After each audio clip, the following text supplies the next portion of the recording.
Fellow Ghanaians, my brothers and sisters, let me begin by wishing you all Merry Christmas and a prosperous New Year. I'm speaking to you, my countrymen and women, today because I'd like to address a few of the issues that have come up since December 7th, following the election. On the issue of how best to proceed for me as a candidate, and I believe for us as a nation. Increasingly, many of us who are attempting to understand how the Electoral Commission arrived at the results of this last election are being advised to forgo the issue in the interest of peace. We're being reminded that Ghanaians are a peace-loving people, and Ghana, unlike many other nations on our dear continent of Africa, has not succumbed to war or been plagued with violence. As a former president of the Republic of Ghana, a country that I love dearly, I'm here to assure you that I know what it is to act in the interest of peace. I've always done so without reservation or hesitation. I know what it is to contest an election and to have the good people of this country choose my opponent to serve as their next president. I know what it is to concede. I have done so before. In 2016, when the election was not called in my favor, I conceded. I conceded in a congratulatory call to my opponent, and then not long after that, I conceded in a public address to the good people of Ghana. I conceded not simply in the interest of peace and democracy, but because I respect the will of the people. I did then, and I still do now. So when I say that I will not concede this election, please know that I'm not taking this decision lightly. Understand that it's not because of a desire for power, but because of a dedication to principle and a commitment to democracy. Based on the irregular and inconsistent results that were reported, I have reason to doubt that this election was not free, fair, or transparent. And without those fundamental pillars in place, how can any of us be sure that the results announced truly represent the will of the people? My brothers and sisters, I stand here today to remind you that Ghana is a peaceful nation, precisely because Ghanaians have always stood on principle. We've always fought for our democracy. Our forefathers and foremothers have always understood that without this basic foundation, whatever peace exists in our country will not be lasting. Whatever liberation we have as the architects of our collective future will soon be lost. Whenever we decide to take the easiest road, the first step is always surrender. And often the thing that we lose is the very thing that we value the most. The freedom that we enjoy today was not given on a silver platter. It came at a price. It came because our forefathers and mothers stood on principle. Our history books are filled with the names of individuals who refused to take the road that was the easiest or safest or probably the most convenient. They refused to surrender their ability to appeal for justice in a land where they are meant to have a voice and use it for the betterment of themselves and their children and future generations. All who fought for independence stood on principle to demand the sovereignty of this land that belongs to us, the people of Ghana. Indeed, Dr. Kwame Nkrumah once said, "Those who will judge us merely by the heights we have achieved will do well to remember the depths from which we started." There are many of you who are listening to me this evening who have spent your entire lives knowing only democracy.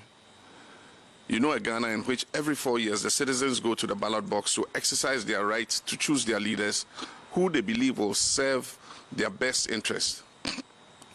You know a Ghana in which the baton of power has been passed graciously and without incident from one party to another.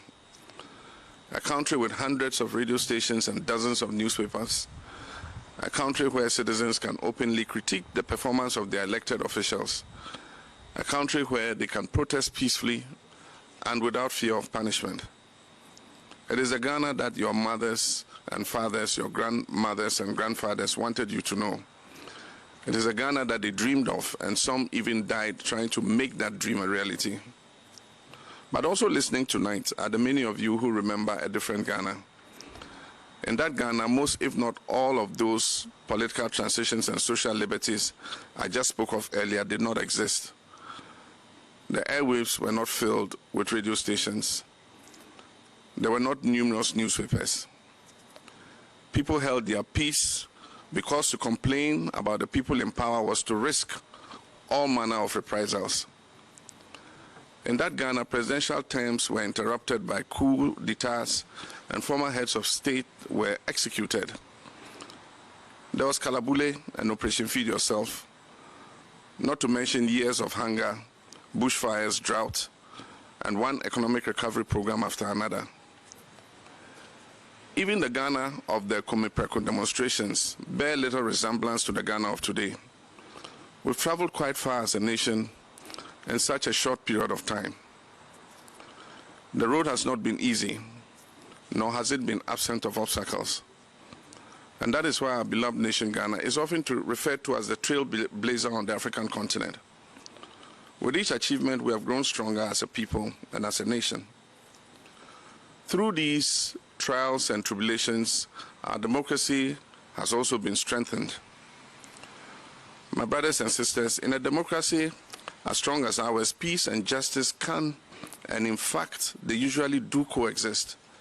And that is because in a democracy such as the one we have built in Ghana, it is the people who hold the power. Indeed, in 2012, when the election was called in my favor, my opponent challenged the results, as was his right, and he took the matter to court. 8 long months of an election petition, far from destroying our democracy, rather reinforced our commitment to it and affirmed the strength of our institutions, particularly the judiciary. It is only in governments where the people are powerless and at the mercy of those who hold office that peace, or at least what passes as peace, can exist without justice. Some people have asked me what I hope to gain by challenging the results of this election. Let me tell you, I want perhaps the very same thing that my opponent wanted when in 2012 he challenged the results of that election. I want the removal of doubt. I want for all of us to know that our elections should be free, fair, and safe, and that we do not have to settle for a process that leaves us confused and with more questions than answers. I want a Ghana where institutions of state can be held to account, where we can stand on principle and demand transparency without the risk of losing our lives. When people lose their lives, as 7 people have done in the course of our elections, we're moving backwards, not forward. We're unraveling the very fabric of our democracy. We're risking the loss of 3 decades worth of progress. When today we see armed military and militia in our collation centers and election outcomes declared at the point of a gun, for us who have witnessed our country's journey through all its post-independence travails, we wonder if we have truly exorcised the ghost of our torturous past. We must continue to be a nation in which our young citizens have faith in our institutions, trust the rule of law, and rely on the presence of peace because there is justice. Ghana must be a country where we citizens know and believe without any doubt whatsoever that the way forward is determined by the will of the Ghanaian people, and that we can hold our institutions of state accountable and guarantee that they work in the favor of the national interest and not in the interest of the administration or the person in power. That is what I want. And this is why earlier today my lawyers filed a petition in the Supreme Court of Ghana challenging the declaration of the results of the December 7, 2020 presidential elections made by Mrs. Jean Mensah, the chairperson of the Electoral Commission. I've been compelled to do this because of her clear failure to act in accordance with our Constitution. I thank you for your kind attention. May your new year be one of good health and prosperity. May God bless each of you, and may God continue to bless our homeland, Ghana.